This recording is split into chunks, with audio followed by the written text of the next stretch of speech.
नमस्कार, मैं हूं आपके साथ पूर्वी राय और आप देख रहे हैं इंडिया समाचार। यूपी के मुख्यमंत्री योगी आदित्यनाथ आज अयोध्या दौरे पर रहे। यहां उन्होंने सबसे पहले रामलला व हनुमानगढ़ी में जाकर दर्शन पूजन किया और रामलला के दर्शन के दरमियान राम मंदिर प्रगति का जायजा लिया। फिर उसके बाद आयुक्त सभागार में अयोध्या विजन डॉक्यूमेंट 2047 की समीक्षा बैठक की।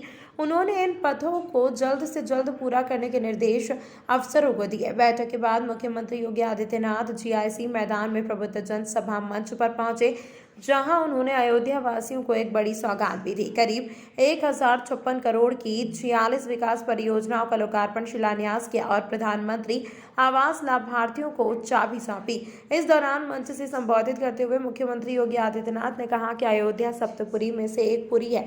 500 वर्षों के इंतजार के बाद प्रधानमंत्री नरेंद्र मोदी के नेतृत्व में राम मंदिर का निर्माण प्रारंभ हो चुका है। अयोध्या को दुनिया की सर्वोत्तम नगरी बनाना है। यहाँ आध्यात्मिक नगरी बनने के साथ ही भौतिक साधनों का भी उपलब्धता होगी। उन्होंने कहा कि अयोध्या में विकास के लिए धन की कमी नहीं होगी। उत्तर प्रदेश सरकार पूरी तत्परता के साथ कार्य कर रही है। उन्होंने कहा कि 2017 के पहले बिजली आती ही नहीं थी और अब बिजली जाती नहीं है। आज पूरी अयोध्या LED लाइट से जगमगा रही है। मुख्यमंत्री योगी आदित्यनाथ ने कहा कि अयोध्या में सड़कों के चौड़ीकरण में जो व्यापारी विस्थापित हो रहे हैं, हम उनका पुनर्वास भी करेंगे। अयोध्या से जुड़ने वाले सभी मार्गों को 4 लेन व 6 लेन से जोड़ने का प्रयास किया जा रहा है।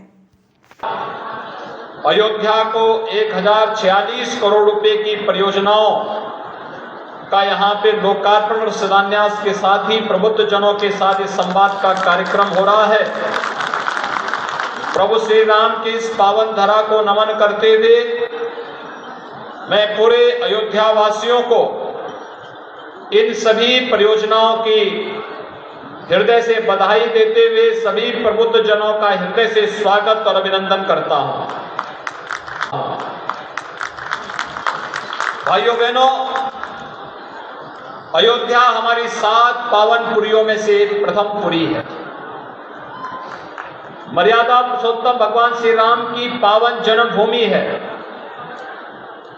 और 500 वर्षों का इंतजार समाप्त करके देश के यशस्वी प्रधानमंत्री मोदी जी के नेतृत्व में आज अयोध्या में भगवान श्री राम के भव्य मंदिर के निर्माण का कार्य प्रारंभ हो चुका है और इसलिए दुनिया की सबसे सुंदरतम नगरी के रूप में अयोध्या को बनाना, इस उद्देश्य से आज प्रातः काल से मैं, मेरे सहयोगी मंत्री, जनप्रतिनिधि और 12 विभागों के वरिष्ठ अधिकारीगण सुबह से ही इन सब कार्यों को लेकर के अयोध्या में बैठ करके विभिन्न योजनाओं का मौका मुआयना कर रहे हैं। विभिन्न स्थलों पर जाकर के कार्य की प्रोग्रेस को भी देख रहे हैं और से आगे बढ़ा करके कैसे अयोध्या को दुनिया की सुंदरतम नगरी के रूप में स्थापित किया जाए, इस पर कार्य कर रहे हैं। मुझे बताते हुए प्रसन्नता है, अकेले अयोध्या में 30,000 करोड़ रुपए की परियोजनाएं केंद्र और राज्य सरकार की डबल इंजन की भारतीय जनता पार्टी सरकार के द्वारा वर्तमान में स्वीकृत की गई है।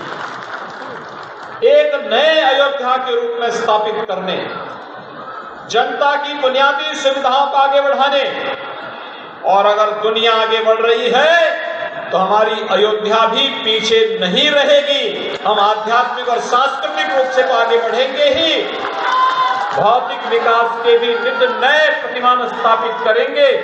इस उद्देश्य से आज हम सब यहाँ पर उपस्थित हुए हैं। विकास के लिए अयोध्या में पैसे की कमी नहीं पड़ेगी, कोई पैसे की कमी नहीं पड़ेगी। डबल इंजन की सरकार हमेशा अयोध्या की सेवा में है। उत्तर प्रदेश के विकास के लिए पूरी प्रतिबद्धता के साथ कार्य कर रही है। दीपोत्सव के मुख्य महोत्सव में प्रधानमंत्री मोदी जी का आगमन एक नए अयोध्या की आहट को हम सबके सामने प्रस्तुत करता है कि हमें कैसी अयोध्या चाहिए और कैसा उत्तर प्रदेश चाहिए।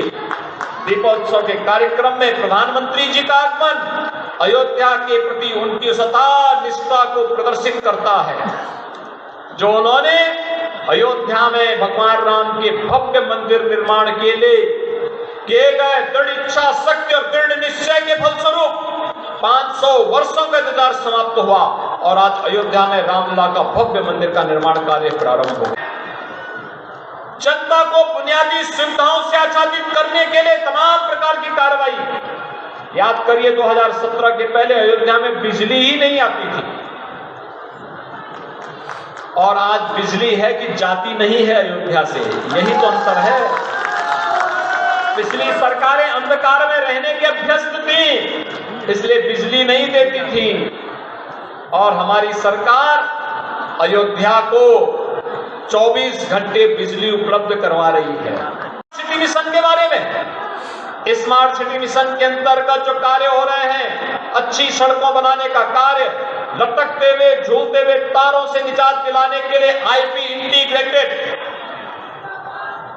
ट्रैफिक मैनेजमेंट की व्यवस्था के साथ ऑटोमेटिक ट्रैफिक व्यवस्था का संचालन हो रहा है, और साथ साथ सेफ सिटी के निर्माण की कार्रवाई हो रही है। स्मार्ट रोड का निर्माण हो रहा है, अच्छे बस स्टेशन बन रहे हैं, सड़कों के चौड़ीकरण का कार्य हो रहा है, मंडी का निर्माण हो रहा है, कन्वेंशन सेंटर बन रहे हैं, बस स्टेशन बन रहे हैं, एयरप्लेन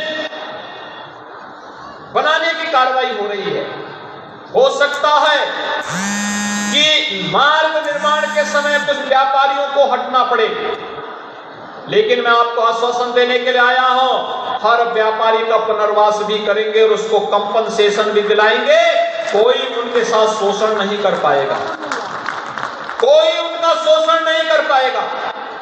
लेकिन मैं आपको आश्वस्त करता हूं कि भाइयों बहनों, जो एक पुनर्वास का कार्य होगा, हो सकता है 1 महीना, 2 महीना, 4 महीना लगेगा। तमाम महत्वपूर्ण खबरों के लिए देखते रहिए इंडिया समाचार।